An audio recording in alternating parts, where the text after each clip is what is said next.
Halo semua, balik lagi di channel Toraokun. Sebelum pembahasannya dimulai, silahkan klik tombol subscribe dan aktifkan lonceng notifikasinya supaya kalian gak ketinggalan info dan teori terbaru dari Mimin. Kalau udah, terima kasih. Pada chapter 1039 yang lalu, kita disuguhkan pertarungan yang sangat sengit antara Law dan Kid melawan Big Mom.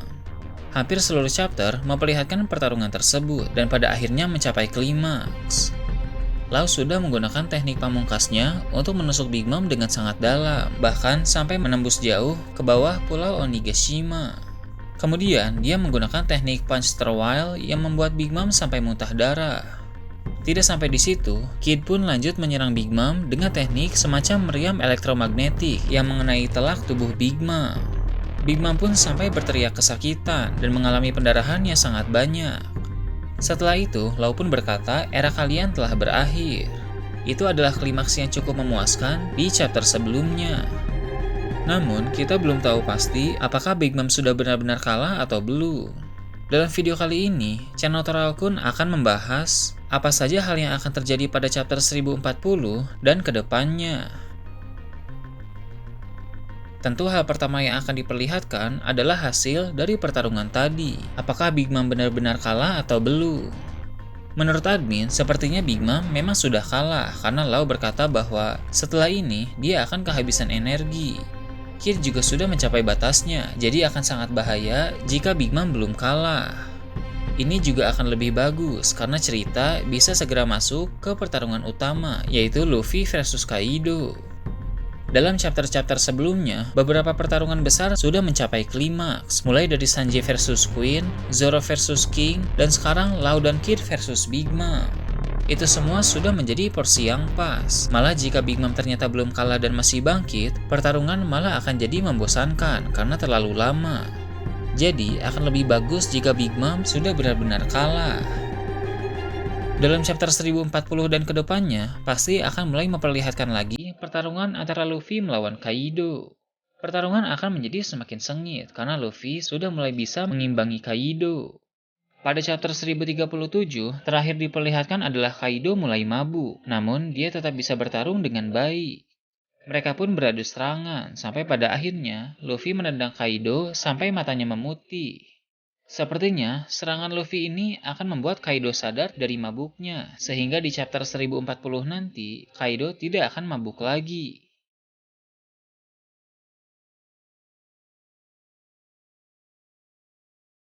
Ketika Kaido sudah tidak mabuk, dia akan mulai serius lagi. Mungkin akan ada beberapa obrolan yang cukup penting terkait Kaido dan Wano Kuni. Beberapa di antaranya adalah alasan mengapa Kaido memilih Wano Kuni sebagai markas. Tentu Kaido memiliki alasan kuat terkait hal ini. Kaido pernah berkata soal Joy Boy, yang mana berarti Kaido juga mengetahui sesuatu tentang Joy Boy. Mungkin alasan Kaido memilih Wano Kuni sebagai markas ada hubungannya dengan sejarah Joy Boy dan ramalan tentang Joy Boy yang baru. Setelah berbicara soal itu, mereka pun akan mulai bertarung lagi dengan lebih serius. Tentu di pertarungan kali ini, Luffy tidak bisa hanya menggunakan teknik yang biasa-biasa saja. Dia harus menggunakan teknik baru yang lebih kuat lagi. Di chapter sebelumnya, Law dan Kid sudah menggunakan Awakening untuk melawan Big Mom. Tentu Luffy juga harus menggunakan Awakening juga. Apalagi Luffy hanya sendirian melawan Kaido, jadi butuh tenaga ekstra untuk mengalahkannya. Belum ada gambaran pasti tentang Awakening Luffy, tapi yang pasti Awakeningnya tidak akan biasa-biasa saja. Pasti Awakeningnya akan lebih istimewa dari buah iblis lain, karena Gomu-Gomu no Mi sendiri merupakan buah iblis yang diincar oleh pemerintah dunia. Pasti ada sesuatu yang spesial tentang buah iblis ini. Berbicara soal buah iblis, admin harap sih di chapter ke depan nanti akan diungkap juga soal buah iblis legendaris yang dibahas oleh Gorosei, yang menurut mereka buah itu tidak bangkit selama ratusan tahun. Ini adalah salah satu hal yang membuat penasaran, karena saat membicarakan buah iblis ini, wajah para Gorosei menjadi syok sekaligus panik.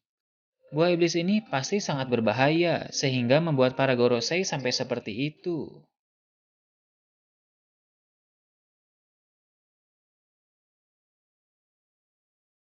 Kemudian akan diungkap siapa tengkorak berjubah pembawa sabit besar yang ada di hadapan Zoro. Ada beberapa kemungkinan terkait hal ini. Pertama, kemungkinan besar sosok tersebut tidak benar-benar nyata, melainkan halusinasi dari Zoro saja. Halusinasi itu merupakan salah satu dampak dari obat penyembuh super. Jadi, selama efek samping obat itu bekerja, maka sosok tengkorak itu akan tetap ada, hingga nanti efek obatnya sudah hilang, barulah sosok tengkorak itu juga akan menghilang. Kemungkinan kedua, sosok itu memang dewa kematian sungguhan. Mengingat cerita One Piece sangat kompleks, maka bukan hal mustahil Eiichiro Oda juga memasukkan unsur dewa kematian ke dalam cerita. Jika hal itu benar, maka nyawa Zoro berada dalam bahaya. Tapi tentu, Zoro tidak akan mati semudah itu. Mungkin ada hal-hal tertentu yang membuat Zoro bisa selamat. Kemungkinan ketiga, itu adalah semacam kekuatan dari seorang karakter misterius. Mungkin ada pengguna buah iblis tertentu yang bisa membuat hal seperti ini. Kemungkinan keempat, itu adalah perwujudan roh dari pedang Enma, sang raja neraka. Setelah menguji Zoro dengan menyerap banyak haki dalam pertarungan, sekarang Enma berniat menguji tekad Zoro dalam bertahan hidup dari kondisi sekarat. Jika Zoro bisa bertahan dari ujian Enma ini, maka Zoro benar-benar sudah menjinakkan pedang Enma, dan kedepannya nanti, Zoro akan menguasai sepenuhnya pedang Enma. Jika seperti ini, kemungkinan Zoro untuk menaikkan level Enma menjadi Saijo Owazamono akan semakin besar. Lalu setelah membahas soal Zoro, kelanjutan dari kemunculan Zunisha akan diperlihatkan. Pada chapter 1037, diperlihatkan bahwa Zunisha sedang bergerak menuju Wano Kuni, dan dia sedang berada di belakang kapal-kapal milik pemerintah dunia. Pada chapter 1039, Momonosuke mendengar seperti ada seseorang yang memanggilnya. Sepertinya itu adalah suara dari Zunisha yang menandakan bahwa Zunisha sudah mulai dekat dengan Wano Kuni. Saat ini, Momonosuke sedang kesusahan menarik Pulau Onigashima menjauh dari ibu kota bunga. Jika Momo tetap tidak bisa memindahkan pulau tersebut, mungkin nanti dia akan meminta bantuan Zunisha untuk melakukannya. Momonosuke memiliki hubungan khusus dengan Zunisha, sehingga dia bisa berkomunikasi dan memberi perintah kepada Zunisha. Zunisha memiliki ukuran yang sangat besar, kakinya juga sangat tinggi, dan belalainya sangat panjang. Jika nanti Momonosuke memerintahkan Zunisha untuk menarik Pulau Onigashima, Zunisha pasti bisa melakukannya, sehingga ibu kota bunga pun akan selamat.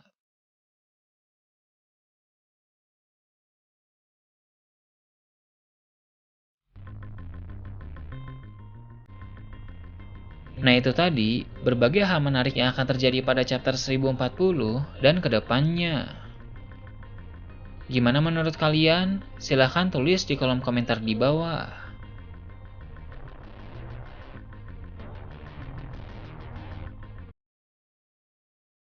Oke, segitu aja untuk pembahasan kali ini. Jangan lupa like, share, dan subscribe untuk video menarik selanjutnya. Gue Torakun, Shambles.